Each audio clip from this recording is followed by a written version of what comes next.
নমস্কার, স্বস্তিকাস এম্পায়ারের আরও একটি নতুন ভিডিওতে সকলকে স্বাগত জানাচ্ছি। আশা করি আপনারা সকলেই খুব ভালো আছেন এবং সুস্থ আছেন। বিশ্বাস করা হয় দেবী কালিকা মানুষের জীবনের সব কর্মের ফল দান করেন।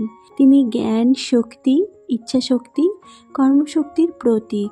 আমার আজকের ভিডিওর আলোচ্য বিষয় ফলহারিণী কালী পূজা। 2025 সালের ফলহারিণী কালী পুজো কবে পড়েছে, অমাবস্যা তিথি কখন শুরু হবে এবং কখন শেষ হবে, ফলহারিণী অমাবস্যা তিথির দিনে গঙ্গা স্নানের শুভ মুহূর্ত এবং অমাবস্যার নিশি যাপন কবে পালিত হবে, মা কালীকে পুজো করার পদ্ধতি এবং কোন 3টি ফল দান করলে মা কালী অত্যন্ত প্রসন্ন হবেন। এছাড়াও জেনে নেব ফলহারিণী কালী পুজোর মাহাত্ম্য। ফলহারিণী কালী পুজোর মাধ্যমে বিদ্যা, কর্ম ও অর্থভাগ্যের উন্নতি হয়, প্রেম প্রণয়ের ক্ষেত্রে বাধা দূর হয় এবং দাম্পত্য জীবন সুখময় হয়। মা কালী মানুষের কর্মফল অনুযায়ী ফল প্রদান করেন। তিনি নিজে সমস্ত কর্মফল ধারণ করেন। এই পুজো করলে দুঃখ ও দুর্দশা দূর হয় এবং শারীরিক, মানসিক, নৈতিক ও আধ্যাত্মিক শক্তি লাভ হয়। জ্যৈষ্ঠ মাসের অমাবস্যা তিথিটি ফলহারিণী অমাবস্যা এবং ফলহারিণী মা কালীর পুজোর দিন। 1280 বঙ্গাব্দের জ্যৈষ্ঠ অমাবস্যা তিথিতেই দক্ষিণেশ্বরে ঠাকুর শ্রী রামকৃষ্ণ সারদা দেবীকে আদ্যাশক্তি রূপে পুজো করেছিলেন। ফলহারিণী কালী পুজোর দিন মা সারদা দেবীকে জগতের মঙ্গল কামনায় ষোড়শী রূপে পুজো করেছিলেন। আজও রামকৃষ্ণ মঠ ও আশ্রমে এই পুজো ষোড়শী পুজো নামে পরিচিত। শাস্ত্রমতে ফলহারিণী মা সাধকের কর্মফল হরণ করেন। মা কালী ভক্তদের কর্মফল হরণ করে তাদের অভীষ্ট ফল ও মোক্ষ প্রদান করেন। এই দিনে মা কালী সন্তানের শুভ ফল দান করেন এবং অশুভ ফল হরণ করেন।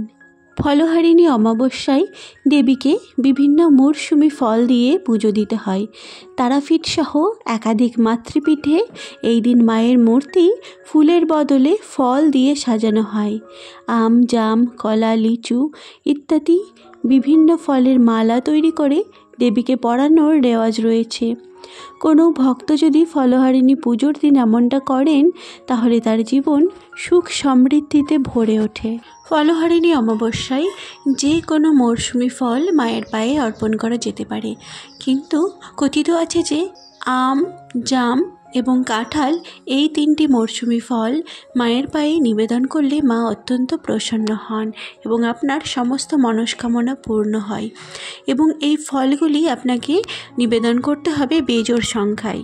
জ্যোতিষ মতে এই ফলহারিণী অমাবস্যার দিন মনস্কামনা পূরণের জন্য মা কালীর উদ্দেশ্যে নিজের পছন্দের ফল রেখে মনস্কামনা জানাতে হয় এবং সেই মনস্কামনা পূরণ না হওয়া পর্যন্ত সেই ফলটি অন্য কাউকে দান করতে নেই এবং নিজেও সেই ফল খেতে নেই। মনস্কামনা পূরণ হলে সেই ফল গঙ্গায় ভাসিয়ে পরের দিন থেকে তা খাওয়া যেতে পারে। এই দিন মাকে প্রার্থনার সময় দেবীর চরণে আপনার কর্মফলও নিবেদন করতে হবে। বিশ্বাস করা হয় এতে দেবী কর্মফল টেনে নেন এবং জীবনে সুখ সমৃদ্ধি নিয়ে আসেন। এই বছর অর্থাৎ 2025 সালে ফলহারিণী কালী পুজো পালিত হবে ইংরেজির 26শে মে 2025 সাল এবং বাংলার 11ই জ্যৈষ্ঠ 1432 বঙ্গাব্দ সোমবার। ফলহারিণী অমাবস্যা তিথি শুরু হবে ইংরেজি 26শে মে 2025 এবং বাংলায় 11ই জ্যৈষ্ঠ 1432 বঙ্গাব্দ সোমবার সকাল 11:09 থেকে। অমাবস্যা তিথি সমাপ্ত হবে ইংরেজি 27শে মে 2025 এবং বাংলার 12ই জ্যৈষ্ঠ 1432 বঙ্গাব্দ মঙ্গলবার সকাল 8:46 ফলহারিণী অমাবস্যার নিশি পালন হবে 26শে মে সোমবার 2025। ফলহারিণী অমাবস্যা পুজোর দিন কালী পুজোর শুভ সময় 26শে মে সোমবার 2025 রাত্রি 9:09 থেকে। ফলহারিণী অমাবস্যার দিন গঙ্গা স্নান করাও অত্যন্ত শুভ। এই দিন গঙ্গা স্নানের শুভ সময় হচ্ছে 26শে মে সোমবার 2025 সূর্যোদয় থেকে শুরু করে 9:55 মধ্যে। চলুন এবার জেনে নেওয়া যাক ফলহারিণী কালী পুজোর পদ্ধতি ও নিয়ম। এই পুজো করা হয় জ্যৈষ্ঠ মাসের অমাবস্যা তিথিতে। পুজোর স্থান মন্দির বা বাড়িতে পুজো করা যেতে পারে অথবা কোনো বিশেষ পবিত্র স্থানে। পুজোর উপকরণ: দেবী কালীর মূর্তি বা ছবি, প্রদীপ, ধূপ, কর্পূর, ফুল, মিষ্টি, ফল ইত্যাদি।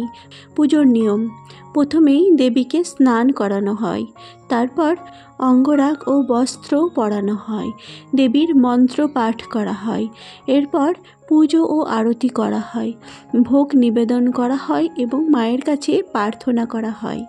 মা কালীর কাছে আপনাদের সকলের সুস্থ, সুন্দর এবং রোগমুক্ত জীবনের প্রার্থনা করে আমার আজকের ভিডিওটি এখানেই শেষ করছি।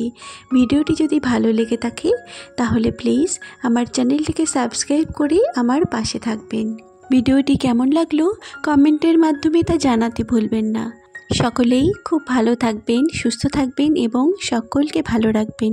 সকলকেই অসংখ্য অসংখ্য ধন্যবাদ। খুব তাড়াতাড়ি ফিরে আসবো অন্য কোনো ভিডিও নিয়ে।